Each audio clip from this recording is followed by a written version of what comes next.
So I remember when I got the phone call from my dad. Um, I remember where I was, who I was with, um, what I was wearing. I was just coming from practice, um, on the way to go get lunch, and I'm in the car with two of my teammates, and I get a phone call from my dad, and he is on the phone, pretty hysterical, panicked, and he tells me mom had a stroke. She fell down, she hit her head, mom had a stroke. And like those words will always, always, I think, live with me. Hearing his panic, and I can only imagine like what he was going through. But when I first heard that, I was like, what you mean? Like, no way, for real?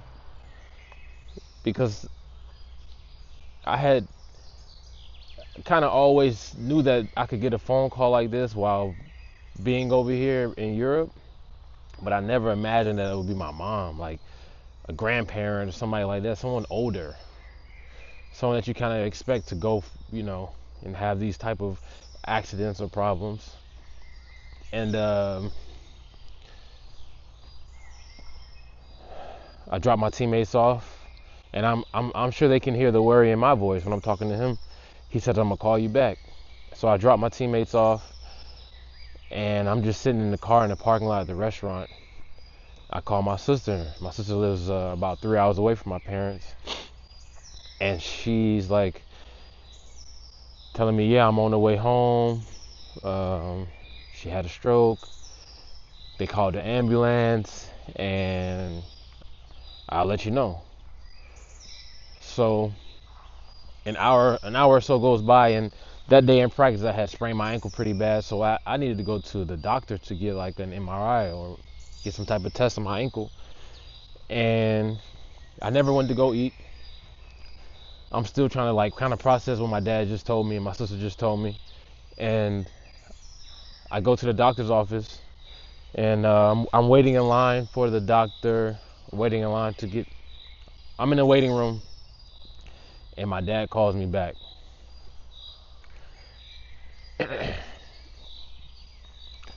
And he calls me back, and he says, "She gone, Dre. Her 80% of her brain is gone. My wife is gone. She gone." And and I just remember like leaving out of the waiting room, and I'm with like our team manager, and I just run out, and I just fall to the ground, and I'm just like, I'm hurt. I'm hurt. The panic in his voice hurt me, but just the idea that like my mom is, I guess, brain dead and she's gone.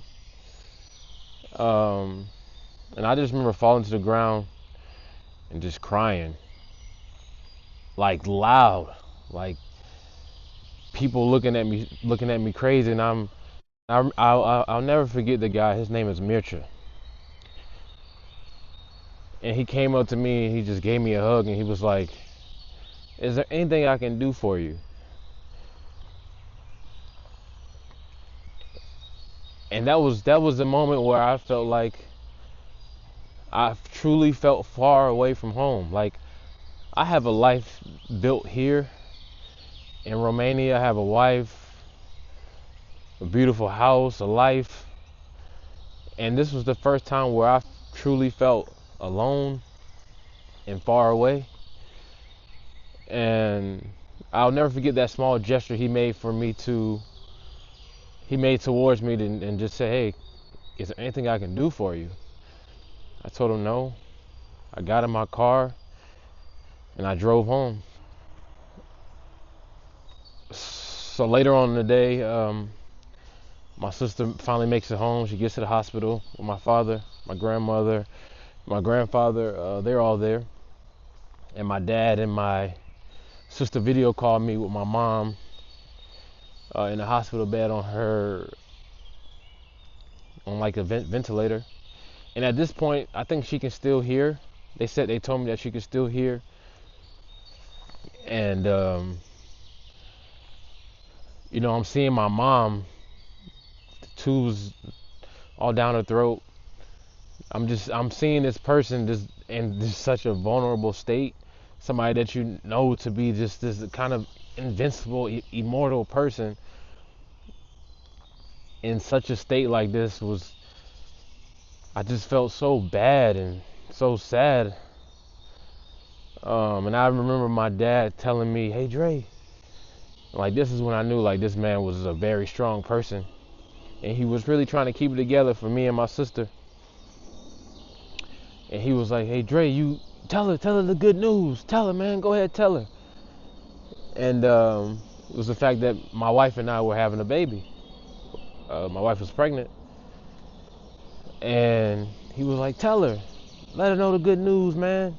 He's trying to bring our spirits up, and that just broke me even more because it was like, damn, I waited, I waited to tell her. Like now, it's kind of hitting me that she won't meet our daughter, or if she does meet her, she'll be in a completely different state. And that video call was very hard, and it was hard because I felt the guilt, like I should be there, man. I'm all the way over here chasing this dream and living this life, and I should be there. And I at that moment I just felt like a very shitty son. And I know my parents don't, and my sister don't judge me for that, for being here and doing my job and providing for myself and my family, because this is what they pushed me to do. But in that moment I just felt so shitty. Like I felt like a horrible son, because there was nothing I could do except say, there was nothing I could do except just to say, "I'm sorry, mama.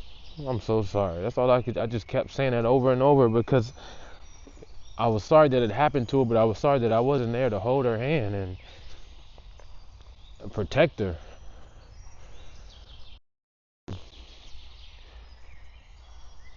And like all these thoughts are racing through my head, and I'm sure many of you can relate that all those times where I was tired from practice and she would call me or text me and say call me, and I wouldn't call her, or because I was tired, I just wasn't in a good mood, or um, she would call me to have conversation, and I would be like, "Hey, mom, all right, I gotta go to practice," and I'm sure that she did that to me before too, or she did it to her parents, and I'm sure that we all do that to people. But in that second, while I was like looking at in the hospital, all those times where or she would text me on Instagram and say, "Good game, son," and I would just say thanks. But I wouldn't really engage in the conversation with her. Like I'm thinking about all the times she would send me a reel and I would watch it, but or sometimes I wouldn't watch it. And seeing her there like that just kind of put it all in perspective, that you don't know when the last time you could talk to a person. You don't know when that's going to be. And the last time that me and my mother had a conversation was the Sunday prior to her, so 2 days prior to her stroke, and it was about some baby mama drama. And it's so stupid because then I'm sitting there thinking, like, did that drama stress her out? My mom was growing up and when I was probably from about 10 to that I can recall vividly, from 10 to about 17, she and I were both very arrogant towards each other. We thought the other one, I thought I knew better than her. She thought she knew better than me, and we would never put our strong personalities to the side. And I know people, you may think that you're a kid, you don't know anything, but I thought I did. And once I finally graduated high school and went to college, that's when she and I became close, and our relationship started to actually go somewhere where it was more like a normal mother-son relationship. And my mom was a very dependable person, always, forever, in all facets of life, spiritually, emotionally, financially. She would take care of me if I needed something. Um, and there's one moment that plays a really big part in my life where I was like, yeah, my mom, she's the GOAT, because my mom was a very religious woman. And I remember I got a woman pregnant when I remember I got the woman pregnant, woman I barely knew. And my mom, I was scared to tell my mom. I was like, damn, I can't believe I did this. Like, my mom gonna kill me. At this time, I'm what, 26 years old now when this happened. And when I told her, she did not react the way I thought. She listened, and she did not judge. She didn't shame me. She just said, okay, you sure? You sure she is? All right, well, don't feel bad. What you want to do next? And that was it. It like She was like, why would you scared to tell me? I can help you. We can figure it out. And like stuff like that, that moment just really made me put her on a higher pedestal than I had her. Like, damn, my mom is not this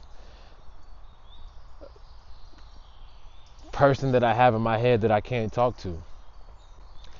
And that just lets you know like what type of person she is, and who she was. So my mom was due to retire 30 days after she passed, right?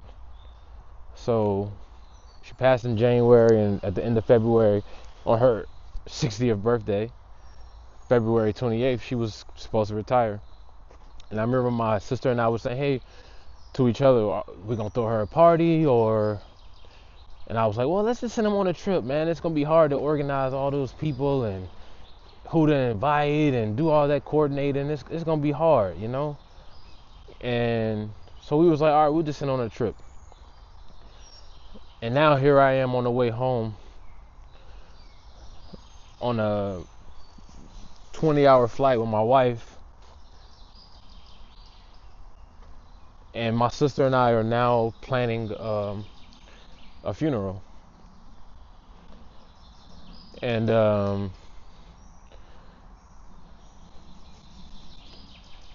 I know that was very hard for my sister, especially because um, I know it was hard for my sister, man, to go through that. And having to plan your mother's going away party instead of celebrating her um, celebrating her all of her hard work. Um, and when I finally get home, I see my mom. I go straight to the hospital, and they're keeping her on life support just for me, because at that point she was like 95% brain dead. So when I got there, I don't think she could hear anymore. Um, and I sat there by her for about 45 minutes, an hour, just talking, playing some of her music that she liked, some of her favorite songs, having conversation, telling her how I felt about her as a mother, apologizing for certain things that I did in my life, and asking her why she did certain things to me in her life when I was younger. And a part of me kind of wishes that I hadn't seen her in that light, like seeing her there in person in that way, because like I said, I see somebody like my parents, especially my parents and my sister, like someone immediately close to me, as kind of immortal and invincible. So me seeing her like that, it was just like, dang, this is crazy. I can't believe um, this is my mom that's in this condition right now. So my emotions came and went, um, anyone that has dealt with death and grief can kind of understand, like, it comes and it goes. I'll be fine for 2 days straight, and then out of nowhere, I'll just be driving in the car and I'm just full of tears, upset. Um, but the funny thing about my mother's death and what it did to me is I was sad, and then out of nowhere, um, I was at home. I was at her house, my father and mother's house, and I had opened my mother's laptop, and I knew my mom was starting her own consulting business, and I saw a video of her talking to the camera, trying to make some Facebook videos that she wanted to use to promote herself as somebody um, who coaches people. And that's where she and I was alike in so many ways, where I enjoy coaching, mentoring, talking to people, and making people feel good about themselves. And my mother is the same way. Um, so even in her death, she's still motivating people, especially motivating me. Like, now I have this deep motivation to create, to talk. I'm no longer ashamed to put myself out there. I'm not embarrassed. I'm not afraid. And me seeing her on her computer doing it, it triggered something into my brain that said, man, do it. Fuck it. Just do it. Don't be scared. What is there to be afraid of? And like, now I have this newfound energy in me to start to really prepare for my life when I retire from basketball. This newfound energy to be a great parent to my kids, to be an amazing husband to my wife, to be a much better son to my father, and a better brother to my sister, just a better overall person. And so it did the complete opposite for me. For some people, death could kind of put you in a hole and make you go crawl under a rock, whereas it has inspired me and made me want to step out of my shell and get from under any rock that I was under, and try to inspire people the way that my mom is inspiring me. So now I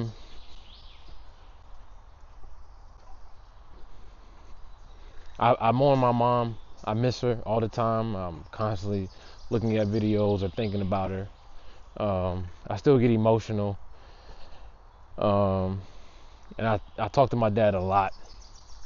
And I'm sure he's going through things and handling things in his own way. And I really pray that my father meets somebody, because he's a really good man and he deserves to